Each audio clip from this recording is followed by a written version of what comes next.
everyone, and welcome back to my channel. Today's reading is going to be a you versus them reading. So traditionally for twins in separation, but you don't need to be a twin flame to follow this video. It's going to be the feminine energies, the masculine energies, and then the connecting in between. So we're just going to see a general message for the collective, where we're heading, what we're stepping into, how we can best harmonize these energies within, and then maybe reach union. So I've decided to do this on the eclipse, November 8th, just taking advantage of this juicy eclipse energy. So I'm going to draw a card first from the Oracle Activations deck. Ooh, oh my gosh. And we start off with number 40, Soul Time. I've never gotten this card before. 40 reduces to a 4, so this is about stability. The frequency of soul time asks us to allow the possibility of a new reality to emerge, one that embraces the concept that while the corporal body is mortal, the soul is timeless. So this is a really interesting card for this time. Right now, this eclipse is traversing the North Node. So this is about destiny. This is about what you need to do to get in right alignment with what fits you for the rest of your life, or at least for this period. But for those of us who feel like we've had a calling that we've ignored, this is time to step into that, to open up the third eye center, and especially with psychic gifts, really get in tune with our unique intuition and just go for it. On the bottom, we have Cosmic Flower, 18. That's super interesting, breaks down to a 9. So we're still giving away something. Something still needs to die in order to make space for this new growth to come in. And of course, this gives me Flower of Life or Seed of Life vibes here. So might be a chance to make a crystal grid, or at least tap into sacred geometry in some way about manifesting our magnificence in the world. Okay, so on to our tarot. A card for my feminines here. Oh, and I did pull this upside down. The Four of Staves in reverse. Now, this is giving me 11-11 vibes. So traditionally for me, that would be, yeah, the Four of Wands, Four of Staves in this deck.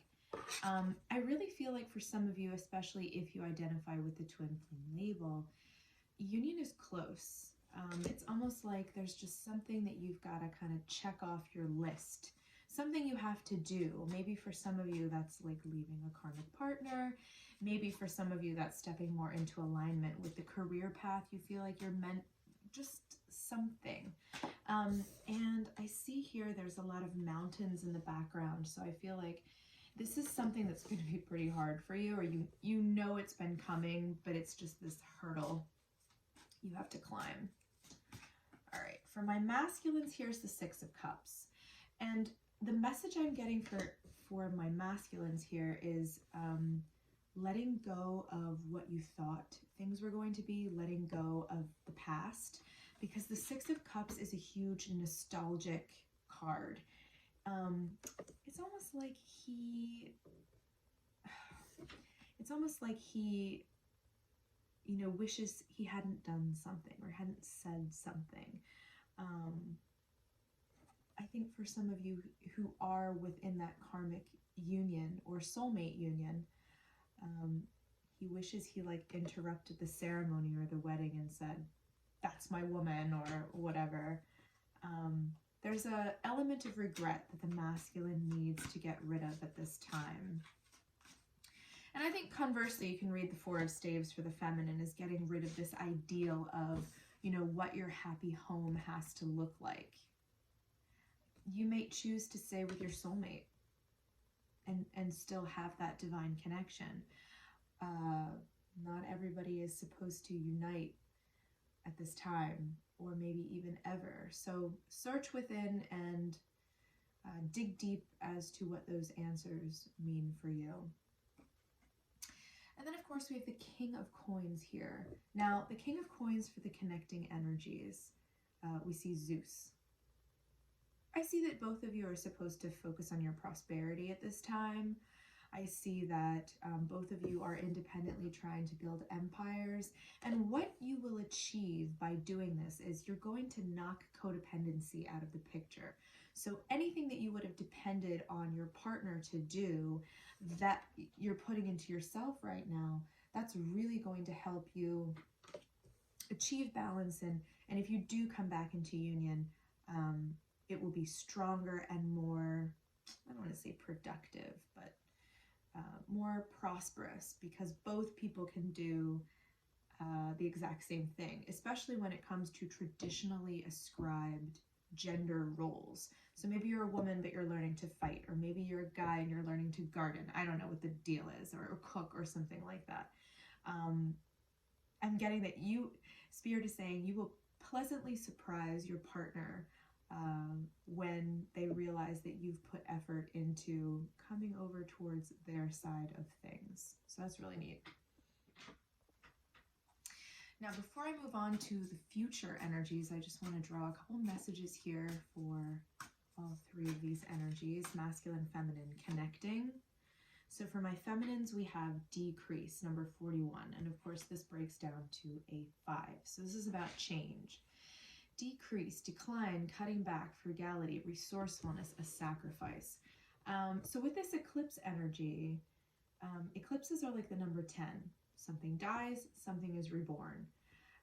So I feel like it's like hedge cutting.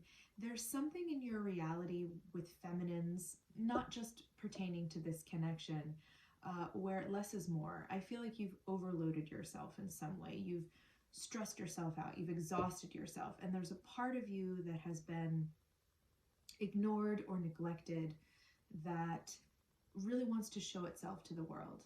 And maybe that's the part in which you connect to your twin with in that way. Like art or creativity, something that you both bonded over or mutually shared, that ties you together, that ties you to this soul mission, perhaps.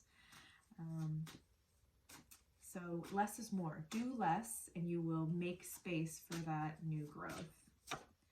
For my masculines, we have treading, number 10. Conduct, self-awareness, proceed with caution, sensitivity, correct behavior, act responsibly. Yeah, you know, with the 6 of Cups, it feels like the masculine blamed you for something that was really on him in the past. And I think that this card is all about taking responsibility, which in doing so in a feminine capacity. So my husband and I were talking about this last night.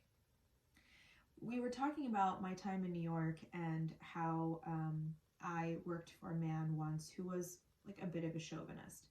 And I remember he crossed my boundary at only one time. And I thought to myself, I have 2 choices. I could bludgeon him over the head, which would be the traditional like masculine way of doing things, or I could elicit a response from him. And so I chose, for the first time in my life, to do something in a feminine capacity, I really felt like. And I said, you know, you don't need to do this behavior to get my attention. You know, you're quite handsome. You could go about it a different way. So things like that, where aggression or assertiveness isn't always equated with strength or power, or masculinity. So how can we do things differently to achieve the same effect, kind of type deal. And I also see within responsibility towards the planet, towards the future that we're both shaping. The masculine is called to be a leader in a different capacity somehow. It's almost like he's called now to be a forest protector or a wetlands protector. Yes, have business if you're going to be business. Yes, be in a traditional job if you're a lawyer or a doctor, but do so with a responsibility to the environment that you're in, and not just the planet, but the people too. There's like a sainthood element to this, which is really interesting. For the connecting energies, we have limitation, number 60. 60 breaks down to a 6. Some of these numbers are really, and again, we have the 6 of Cups here, and we have 2 4s. Yeah, really interesting. Out of change comes self-discipline, practice, respect, introspection, building up energy, maturity, grace. That's what I really see in this card. So basically this is saying, in all of these things, whether you're feminine or masculine, you have to practice restraint. You have to understand, if you're going to make a sacrifice in your life, is it going to be a good sacrifice? So I can only talk about me because that's who I know the best here. But when I got sick recently, all signs pointed to changing my diet. So I started cutting out sugar and gluten and like all the fun, really amazing things that we love. And I started realizing that these are luxuries. If we had gone back, and not to be like a paleo person or whatever, but and no offense to anybody who completely ascribes to paleo, we all function differently. But if we were to get closer to the way people usually ate in tribal relations, using the resources that the earth provides, it wouldn't have included sugar. It would have included meat and fish and mushrooms and things that we could forage for, and then the gardens that we grow. So these are the building blocks, the foundations of nutrition here. And then there's a balance, not too much, not too little. So it's recognizing that I made this sacrifice to achieve a result, whether it's weight loss or good health or whatever, for a short period of time. But then it became apparent to me that this was a really good sacrifice, because it was making the whites of my eyes brighter, my digestion smoother. I could handle sugar or gluten or cheese or whatever when I ate it better. It became apparent to me that as I sacrificed these things, I gained more energy. I was able to wake up without coffee, just really astronomical. So it was like the reward for doing what was necessary, what is good for my body in terms of that sacrifice. Super interesting. So for my masculines, it's self-restraint, you know, it's not giving into carnal urges all the time. It's not overworking. It's not ignoring that intuition that says, I want to be in the forest right now. I want to play sports right now. I want to paint, or whatever it is for you. And then on the bottom, we have modesty. So just a little reminder here that all of this stuff done with grace should be done with humility in mind. All right, we're just going to see what's coming up for the future here for both people, and then draw an oracle card to see who we can connect with should we need to ask for help for all the things going on at this time. For my feminines, the Five of Coins. Now, the Five of Coins, again, is about change. So if you want to see change in your money, if you want to see change in your career, again, there are sacrifices here. That sacrifice might be immaterial stuff, you know, like prosperity isn't just about money. It could be about family, or it could be putting off the family in order to continue thriving in business. Whatever you resonate with, there's no wrong way to do this. It's also about preparation, I see, because we have winter in the background. So again, going to sacrifices and saying, don't spend outside your means. If we're going to survive this world, we have to be very practical and maintain that balance between giving and taking, helping others and helping ourselves. Now for my masculines, we have the Two of Coins. So again, both couples here in the future are focused on building their own empires, building stability and prosperity for as individuals, so we could come together and maximize on the fortune, which is really beautiful. I do see the masculine perhaps in the middle of choosing a different career, I think, especially for those of you in traditional careers, seeing that maybe you want to work for yourself. You know, maybe you can take that same skill but apply it differently. Maybe you want to take that same skill but apply it on a more global level to help more people, or to start your own foundation, just something something that infuses even just the work that you're doing now with a greater consciousness. That's what I see here. This King of Coins in the center really represents spiritual prosperity. And you'll know if you're in alignment with, everything feels right. It feels like it's exactly where you should be. Now, beware. The connecting energies here are the Seven of Cups. So beware your emotions. Emotions are fickle, emotions are fleeting, and if you're anything like me, sometimes they can feel very intense and like it's like the end of the world, just the be-all and end-all of everything that you're ever going to feel. And, making a decision during that clouded time of emotion, it's not always the best time to do that. So this is just a sign to really walk around the corner, take a break. Don't be afraid to take a break. Sometimes you have to set a boundary and say, look, I can't talk about this right now. I haven't come to my conclusion about it. I'm going to need some time. And then not worry if the other person is going to try to elicit a response, be manipulative, demand an answer right away. This is the time that you have to take for yourself, for your sanity and peace of mind. So don't hesitate to advocate for yourself. And then on the bottom, we have the Nine of Coins. I'm curious what's on the other side. The Four of Cups in reverse. Okay, so there's going to be a little bit of a waiting period between the time that you're working on all of this as a couple and as an individual, and when you'll eventually see the fruits of your labor. But I really do feel like, again, if you put in the work, you will be rewarded. But don't do the work simply for the reward. Now, just to sum up this reading here, I'm going to pull a card here from the Keepers of the Light. And we're just going to see who we can connect with if there's ever a time where we feel lost or we're struggling. This will be the person that you can reach out to for guidance. Ooh, 3 cards came out. We have Green Tara. Green Tara, the counterpart of Buddha. Supreme protection. Your protected cords are being cut, move beyond limitation and trust. So the work is being done for you. The work is also being made apparent to you. So you're going to see signs over the next couple of days that you can lean into and say, like, these are the things that need to exit my life right now. And the divine is going to help you with that.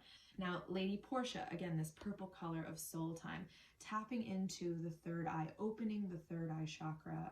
You could go to a sound healing. You could do some yoga. Meditation is always great. Do what you feel is right and important. Lesson is unfolding. So don't look at endings like the great sorrow that it might feel. Look at it as creating that space, as that something better, something good will find you, something better for you is out there. And then we have Joan of Arc, voice of truth. Stand strong, focus on your purpose, and release the fear of persecution. So that's really amazing as well. I love the lilies here. Again, it's like a graceful death is happening, and a grateful death is happening. So assert your boundaries, and politely and respectfully. I think that's a really important thing, because people don't like boundaries sometimes, and it can feel to them like you're being disrespectful for taking the space for yourself. But I think there's really a way, like I had explained in my story with my former boss, that you can do things to elicit responses and get the results that you want without creating enemies. And we're going to need that while stepping into the future, because there's a duality with finding your soul purpose and doing the thing that feels right for you. Your world changes, you're happier, you're more expansive, but the people around you who haven't found that yet, they might have shadow aspects, be envious, they might want to prevent you from being successful. And so you have 2 choices. It's the ultimate question, really. Do you stay and work with these people? Do you take space and create a little distance and then kind of test the waters once in a while? Or do you leave completely and say, I'm done with that. I don't need people like that in my life. So anyway, comment below where you are and how you would feel in those types of situations. And I wish you the best of luck for this cycle. It's going to be with us for the next 6 months, so it's going to be a bit of a wild ride. So that's all I have for you. Like, subscribe to the channel. If you have any questions, please leave them below. And I hope you enjoyed the reading and got something out of it. Private readings can be booked in the description box below. You'll get a video sent to your email just like this, or there's an option to do FaceTime, I believe. So anyway, I'll just see you next time.